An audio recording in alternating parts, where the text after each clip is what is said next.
Hi Pisces! Welcome po sa ating channel at ito ay inyong monthly gabay tarot reading for your career and money for April 2024.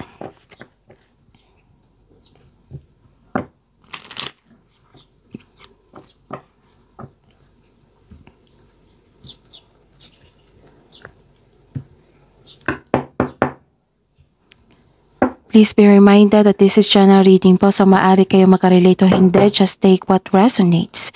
Gamitin ang reading na ito bilang gabay lamang.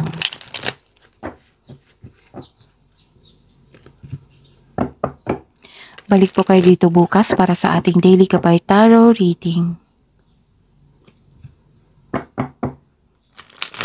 Please like, subscribe, and click bell button for notification para updated po kayo sa daily tarot reading natin. Para po sa gusto magpa-reading, maaari nyo pong makuhang link. Nasa description box po ito. Message nyo lang po ako sa messenger. Maraming salamat po.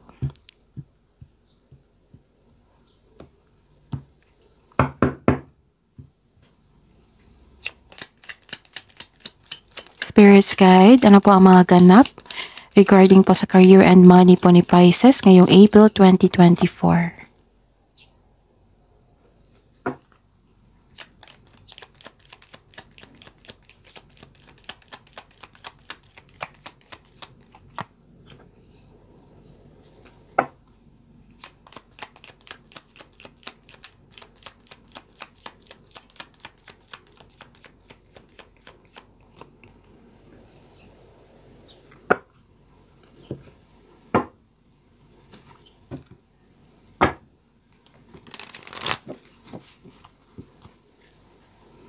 Mga mensahe po sa career and money po ni Pisces ngayong April 2024.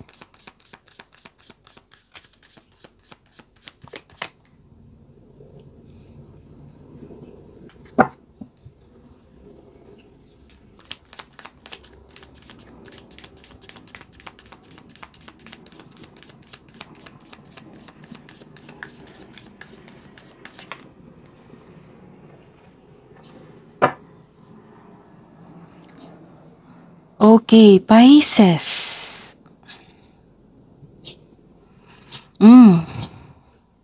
May closure. Pwedeng may nag-end of contract sa buwan na ito.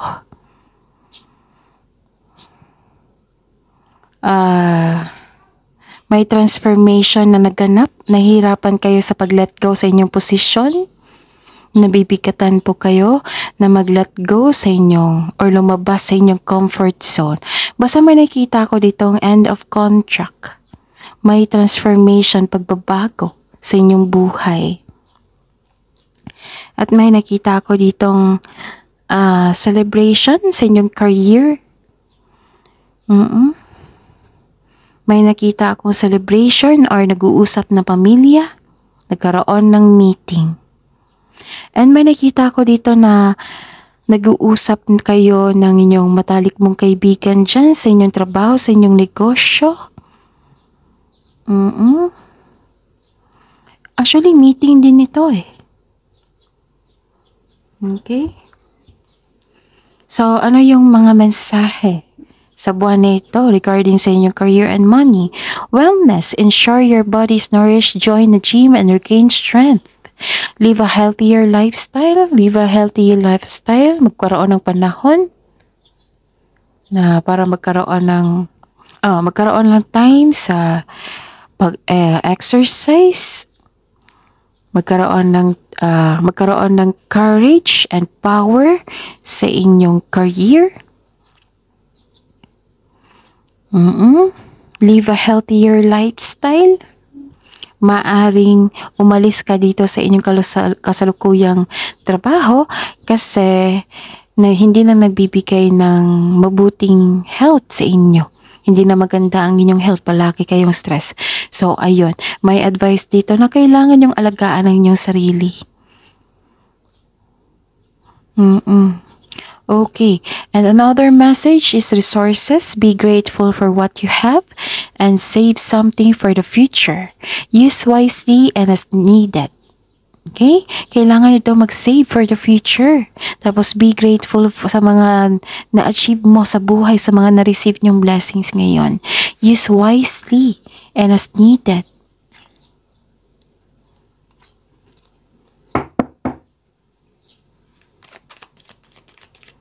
Energy po sa career and money ni Pisces ngayong April 2024.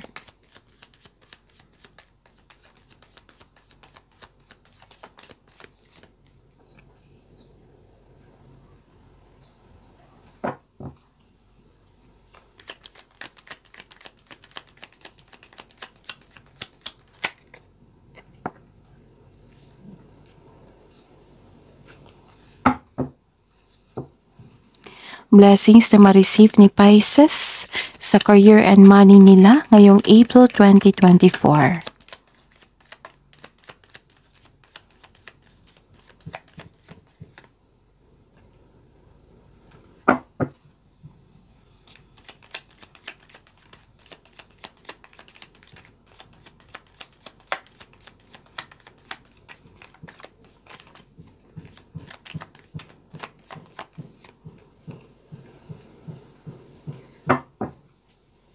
Challenges na ma-overcome ni Pisces sa career and money nila ngayong April 2024.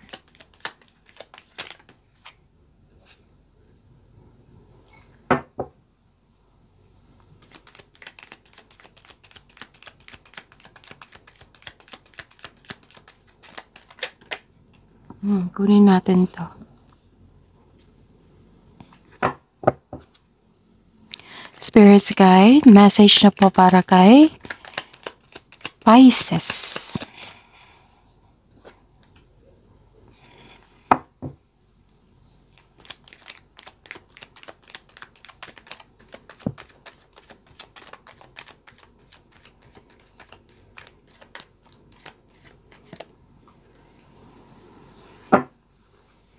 Okay, Pisces. May nakalimutan pala akong sabihin dito. Nasabi po dito na alagaan niyo po yung kaperahan. Okay? Alagaan niyo po yung kaperahan at trabaho niyo. Okay? So, Pisces, ngayong April 2024 regarding po sa inyong career and money. This card tells you na may parating na job opportunity or new sources of income na maaring maka-enhance sa inyong kaperahan. Huwag mong palampasin ang pagkakataon na ito. Pwede din nag-enjoy ka sa current work mo o masaya ka sa inyong workplace at magaan kasama ang inyong katrabaho. Okay, ikaw, nakikita ko dito na focus ka sa inyong career and money. And may nakikita ko dito na may malalaman kayong sekreto. May malalaman kayong sekreto or clarity. Okay, sabi po dito na mag-ingat po daw kayo sa kontrata. May kontrata ako nakikita dito na maaring magbasa muna bago pumirma. Listen to your intuition. Baka kasi may hidden charges or makadiscover ka ng hindi totoo na offer. Kaya be wise at mag-ingat po. So ano yung blessings na ma-receive nyo po Pisces sa inyong career and money? Okay, may parating na opportunity talaga. Your finances are improving also. And you are becoming more confident sa trabaho mo ngayon. Ang ganda. May matanggap kayong mensahe. Galing sa isang unexpected sources. May good news na darating. So don't let your emotions get in the way.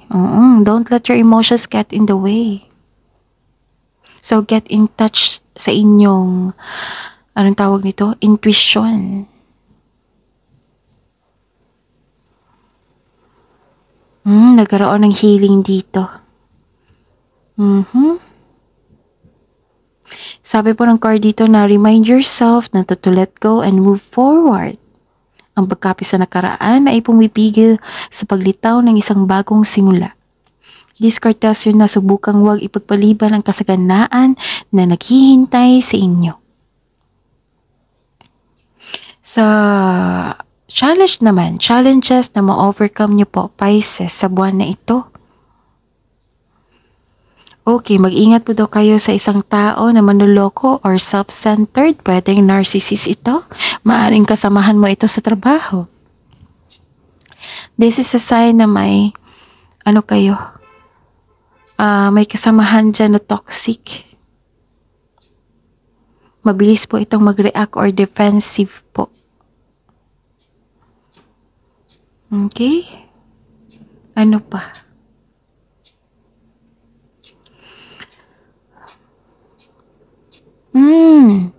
Ang challenge na ma-overcome nyo, may natanggap kayong opportunity pero hindi mo tinanggap dahil sa meron kang dahilan. Nagkaroon din ng delay dito sa matagal mong hinintay. This card also means may pinupush ka na situation na hindi dapat kasi hindi ito nakatadhana sa inyo. So think about it. Uncomfortable ka sa changes. Remember, this is only temporary. Kailangan nyo lang maghintay po kung nagkaroon po ng delay. And may nakita ko ditong criticism. Naapektuhan kayo. Pero, guarded kayo. Ayaw nyo nang masaktan. Kasi may nakita ko ditong isang tao na maldito. Strong ang kanyang personality. Ito yung concern mo sa kanya. Maaaring kasamahan mo ito sa career, sa negosyo, sa trabaho. And messages na para sa inyo. Wag nyo daw i-accept yung toxic traits ng kasamahan nyo dyan. Focus po daw kayo sa inyong trabaho at kaperahan, sa inyong growth. Kasi marami kayo na-receive dito na blessings. Okay? And, ayun. Patuloy nyo lang po magsumikap. Pagsisipag sa trabaho dahil check naman dito na ma-achieve mo yung gusto mong posisyon o kasaganaan. Kailangan lang po ng mahabang pasensya. Kasi may parating dito na mag-harvest po kayo. Magkakaroon ng growth. Magkakaroon ng growth sa inyong career and money. Kailangan po ng mahabang pasensya kasi nagkaroon ng delay, diba? You are very close to seeing the tangible results in inyong efforts. So, huwag kayong susuko. Don't give up. Stay positive and be grateful. Parating na ang resulta sa inyong sipag at tiyaga. Naghihintay at malapit ka nang mag-harvest. Ang sabi po ng card dito na huwag kayong magpa-distract sa mga toxic traits. Hayaan niyo po daw sila. Kung pwede, huwag niyong i-take yung criticism na yan, yung chismis na yan. Huwag kayong magpa-apekto. Okay? Ang nagsabi dito na magbigay ng acknowledgement sa mga blessings na tanggap nyo. And be grateful. Magkaroon ng pasalamat. Magbigay pasalamat. I-acknowledge nyo po and celebrate it. So, malapit na. Malapit na kayong mag-harvest. Tamang hintay lang po. Malapit na po. This is planning also and contemplation. Nagkaroon talaga ng career and financial growth. So, huwag kayong magpa-apekto sa taong toxic. Okay? Para tuloy-tuloy yung inspirasyon nyo. Kasi inspired ka dito You have a personal power. Okay? So, claim those messages na nagkaroon ng blessings kayo. Enlightenment. Kasi dito pa lang, ang ganda na ng rating. You are divinely guided. The divine is offering you job opportunity or new sources of income na ma-enhance ang inyong career and money. Huwag niyong palampasin po daw. Huwag niyo pong palampasin ang pagkakataon. Kaya huwag niyong hayaan maapektuhan kayo sa chismis, sa toxic traits ng tao, kasi baka makaligtaan mo itong binigay ng universe sa inyo. So yun huwag niyong palampasin ang pagkakataon na ito. Focus lang po sa career and money. So that is your reading for this month sa career and money nyo po, Pisces. Please like, subscribe, and click the button for notification para updated po kayo sa daily tarot reading natin. Maraming salamat po.